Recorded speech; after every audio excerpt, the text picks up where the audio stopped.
केंद्रीय मंत्रिमंडल के मेरे सहयोगी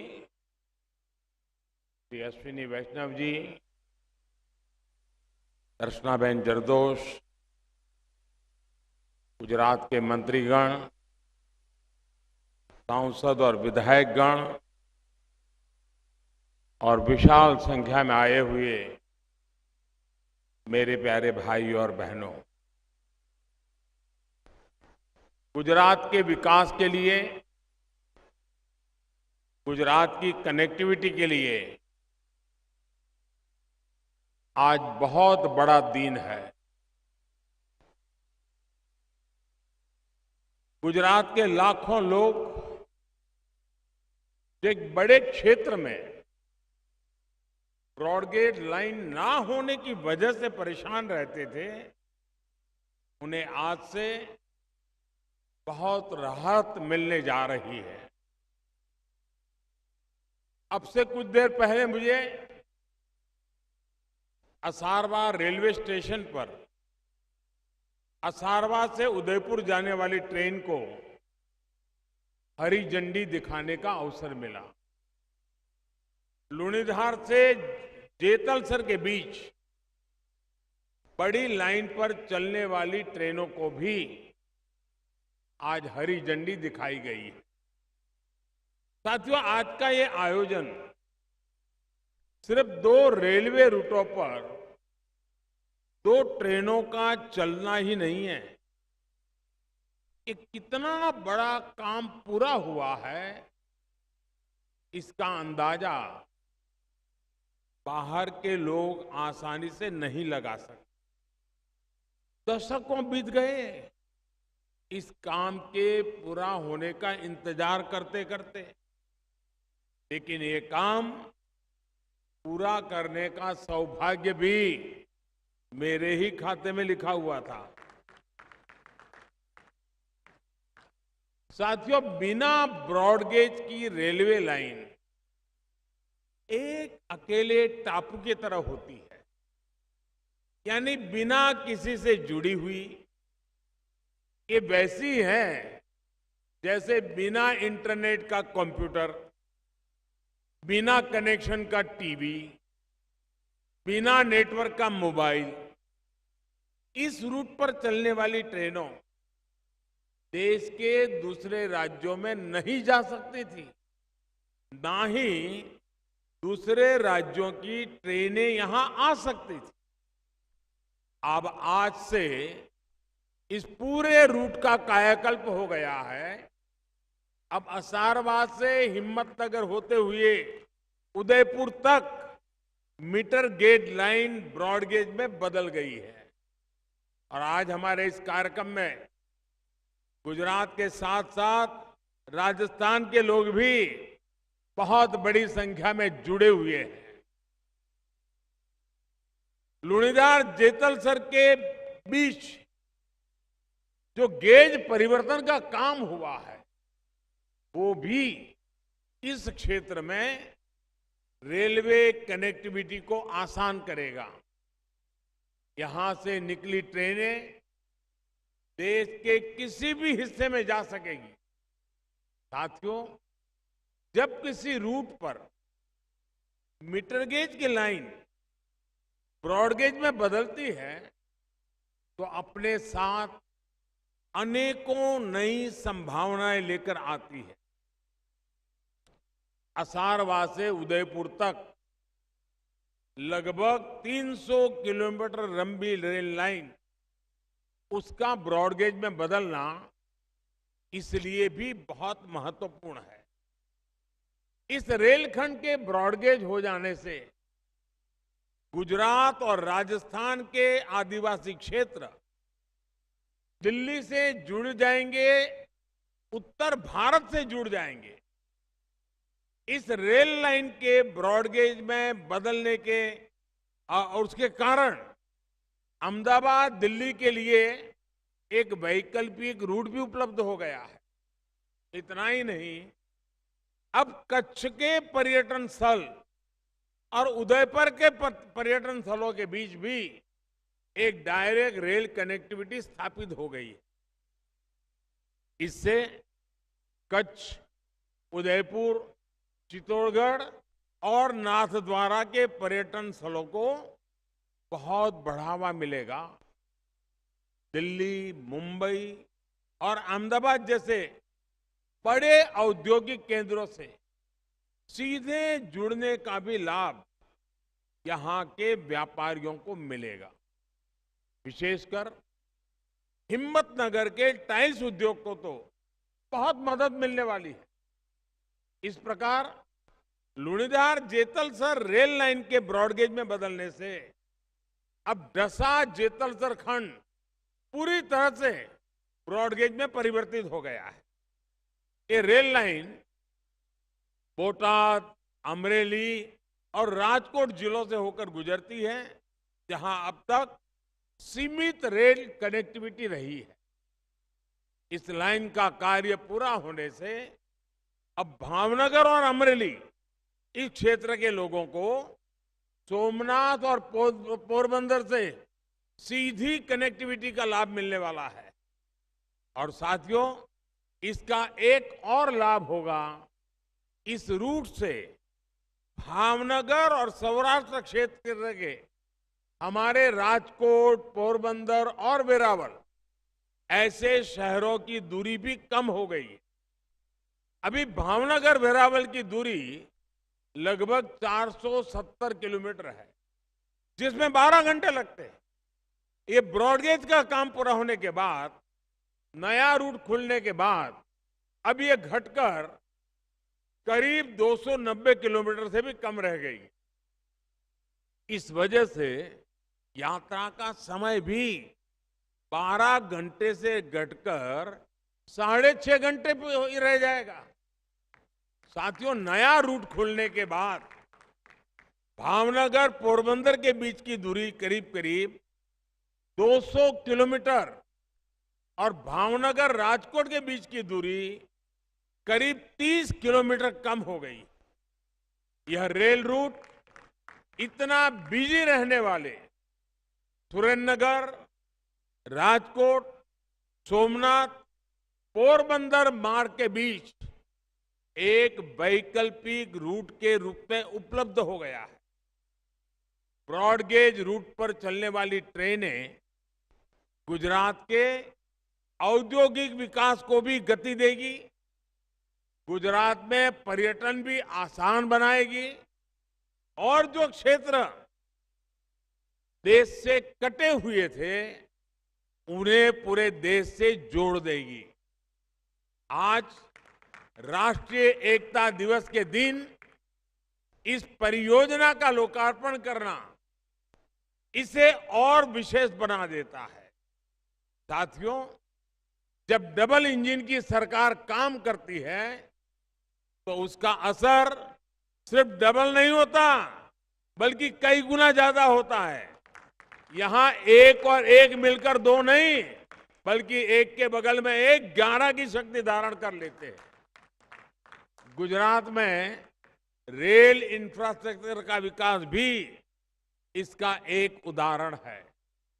मैं वो दिन कभी भूल नहीं सकता जब 2014 से पहले गुजरात में नए रेल रूटों के लिए मुझे केंद्र सरकार के पास बार बार जाना पड़ता था। लेकिन तब बाकी क्षेत्रों की तरह ही रेलवे के संबंध में भी गुजरात के साथ अन्यायपूर्ण व्यवहार किया जाता था। डबल इंजन की सरकार बने रहने से गुजरात में काम की रफ्तार तो तेज हुई है, उसका विस्तार करने की ताकत भी तेज हुई। 2009 से 2014 के बीच 125 किलोमीटर से भी कम रेलवे लाइन का दोहरीकरण हुआ था।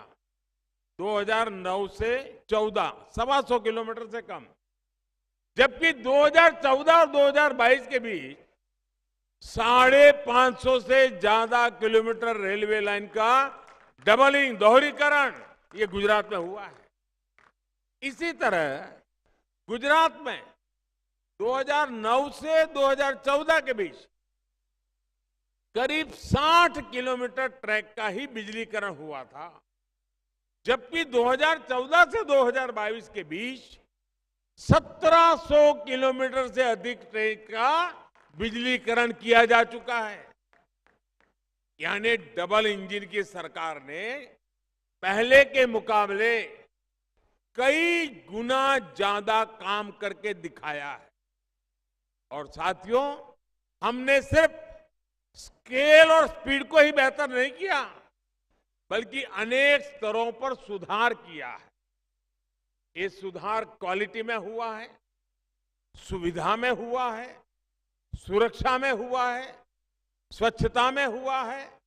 देश भर में रेलवे स्टेशनों की स्थिति में सुधार आज स्पष्ट दिखता है। गरीब और मध्यम वर्ग को भी आज वही माहौल दिया जा रहा है जो कभी साधन संपन्न लोगों की पहुंच में ही होता था। यहां गांधीनगर स्टेशन कितना आधुनिक और भव्य है, ये आप देख ही रहे हैं। अब अहमदाबाद स्टेशन को भी ऐसे ही विकसित किया जा रहा है। इसके अलावा भविष्य में सूरत, उधना, साबरमती, सोमनाथ और न्यू भूज जैसे स्टेशन भी आधुनिक अवतार के सामने नए रूप में आने लगे हैं। अब तो गांधीनगर से मुंबई के बीच वंदे भारत एक्सप्रेस सेवा भी शुरू हो गई है। इस रूट पर सबसे तेज रफ्तार वाली ट्रेन सेवा शुरू होने से देश का सबसे महत्वपूर्ण बिजनेस कॉरिडोर बन गया है। ये उपलब्धि डबल इंजन की सरकार की वजह से ही संभव हो पाई है। साथियों, पश्चिम रेलवे के विकास को नया आयाम देने के लिए 12 गति शक्ति कार्गो टर्मिनल की योजना भी बनाई गई है। वडोदरा सर्कल में पहला गति शक्ति मल्टी मॉडल कार्गो टर्मिनल शुरू हो चुका है। जल्द ही बाकी टर्मिनल भी अपनी सेवाएं देने के लिए तैयार हो जाएंगे। डबल इंजन की सरकार से हर क्षेत्र में विकास की गति भी बढ़ रही है और उसकी शक्ति भी बढ़ रही है। साथियों, आजादी के बाद दशकों तक हमारे देश में अमीर गरीब की खाई, गांव शहर की खाई, असंतुलित विकास बहुत बड़ी चुनौती रहे हैं। हमारी सरकार देश की इस चुनौती का भी समाधान करने में जुटी है। सबके विकास के लिए हमारी नीति एकदम साफ रही है। इंफ्रास्ट्रक्चर पर बल दो, मध्यम वर्ग को सुविधा दो और गरीब को गरीबी से लड़ने के लिए साधन दो।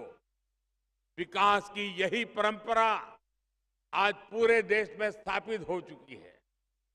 गरीब के लिए पक्का घर, टॉयलेट, बिजली, पानी, गैस, मुफ्त इलाज और बीमा की सुविधाएं, ये आज सुशासन की पहचान है।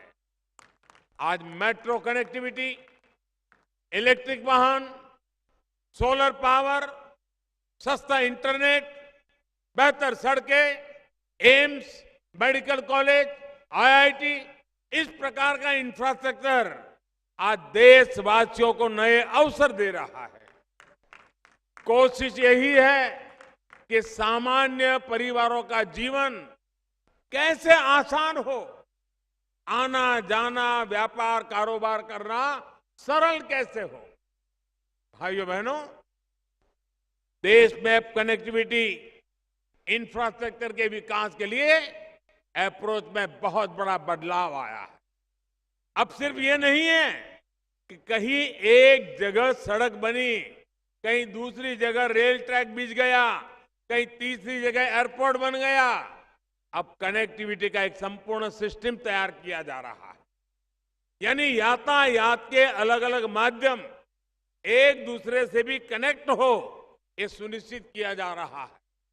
यहां अहमदाबाद में ही रेल, मेट्रो और बसों की सुविधा एक दूसरे से जोड़ी जा रही है। इसी प्रकार दूसरे शहरों में भी इसी तरह काम हो रहा है। कोशिश यही है कि चाहे यात्रा हो या फिर माल ढुलाई, हर प्रकार से एक निरंतरता बनी रहे, एक मोड़ से निकले और सीधे दूसरे मोड़ पर चढ़े। इससे समय भी बचेगा और पैसों की भी बचत होगी। साथियों, गुजरात एक बहुत बड़ा औद्योगिक सेंटर है। यहां लॉजिस्टिक कॉस्ट एक बहुत बड़ा विषय था। इससे व्यापार, कारोबार को, उद्योग जगत को तो परेशानी होती ही, इससे सामान की कीमत भी बढ़ जाती है। इसलिए आज रेलवे हो, हाईवे हो, एयरपोर्ट हो, पोर्ट हो, इनकी कनेक्टिविटी पर बल दिया जा रहा है। गुजरात के पोर्ट्स जब सशक्त होते हैं तो इसका सीधा असर पूरे देश की अर्थव्यवस्था पर पड़ता है। यह हमने बीते 8 वर्षों में भी अनुभव किया है। इस दौरान गुजरात के पोर्ट्स की क्षमता लगभग 2 गुनी हो चुकी है। अब वेस्टर्न डेडिकेटेड फ्रेट कॉरिडोर से गुजरात के पोर्ट्स को देश के दूसरे हिस्सों से जोड़ा जा रहा है। इसका एक बहुत बड़ा हिस्सा पूरा भी हो चुका है। माल गाड़ियों के लिए जो स्पेशल ट्रैक बिछाए जा रहे हैं, इससे गुजरात में भी उद्योगों का विस्तार होगा, नए सेक्टर के लिए अवसर बनेंगे। इसी प्रकार सागरमाला योजना से पूरी कोस्ट लाइन में अच्छी सड़कों का जाल बिछाया जा रहा है। साथियों, विकास एक सतत प्रक्रिया होती है। विकास से जुड़े लक्ष्य किसी पर्वत के शिखर की तरह होते हैं। एक शिखर पर पहुंचते ही दूसरा उससे ऊंचा शिखर दिखने लगता है, फिर उस तक पहुंचने के प्रयास होते हैं। विकास भी ऐसी ही एक प्रक्रिया होती है। बीते 20 वर्षों में गुजरात ने विकास के अनेक शिखर पार किए, लेकिन आने वाले 25 वर्षों में विकसित गुजरात का एक विराट लक्ष्य हमारे सामने है।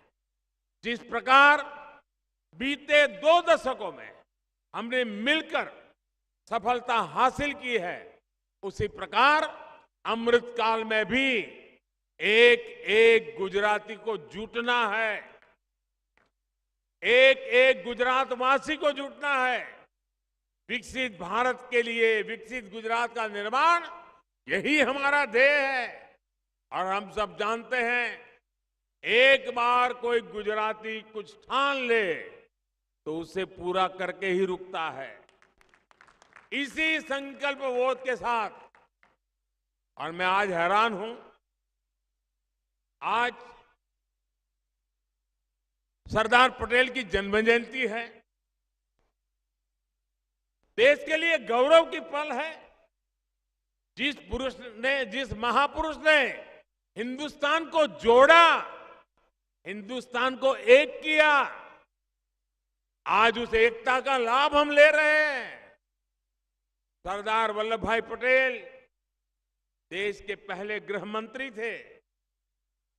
देश को जोड़ने का काम किया था। हर हिंदुस्तानी को सरदार पटेल पर गर्व होता है कि नहीं होता है भाई? गर्व होता है कि नहीं होता है? होता है कि नहीं होता है? सरदार वल्लभ भाई पटेल भाजपा के थे? वो तो भाजपा के नहीं थे। सरदार वल्लभ भाई पटेल कांग्रेस के बहुत बड़े नेता रहे। आज उनके जन्मदिन पर मैं 2 अखबार मेरे नजर गई, 2 अखबार पे। कांग्रेस पार्टी, राजस्थान की कांग्रेस सरकार, गुजराती अखबारों में फुल पेज उनका एडवर्टाइजमेंट छपा है। कांग्रेस की सरकार का एडवर्टाइजमेंट। लेकिन उस एडवर्टाइजमेंट में आज सरदार वल्लभ भाई पटेल के जन्मदिन पर उस एडवर्टाइजमेंट में न सरदार पटेल का नाम है, न सरदार पटेल की फोटो है, न सरदार पटेल को श्रद्धांजलि है। ये अपमान, वो भी गुजरात की धरती पर। जो कांग्रेस सरदार पटेल को अपने साथ जोड़ नहीं पा रही है, वो क्या जोड़ सकती है?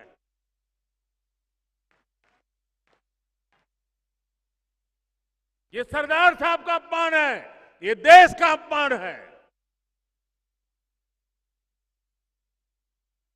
वे तो भाजपा के नहीं थे, वे कांग्रेस के थे, लेकिन देश के लिए जिए, देश को कुछ दे के गए। आज हम गर्व करते हैं। दुनिया का सबसे बड़ा स्टैच्यू बना करके हमें संतोष हो रहा है। ये नाम तक लेने को तैयार नहीं है। भाइयों बहनों, गुजरात इन चीजों को कभी माफ नहीं करता है और देश भी कभी माफ नहीं करता है। साथियों, ये रेलवे भी जोड़ने का काम करती है, उत्तर से दक्षिण, पूरब से पश्चिम। इस जोड़ने की प्रक्रिया को गति देना, उसका विस्तार करना, ये निरंतर काम चलता है, तेज गति से चलता है और उसका एक लाभ आज आपको भी मिल रहा है। मेरी तरफ से आप सबको बहुत बहुत शुभकामनाएं, बहुत बहुत धन्यवाद।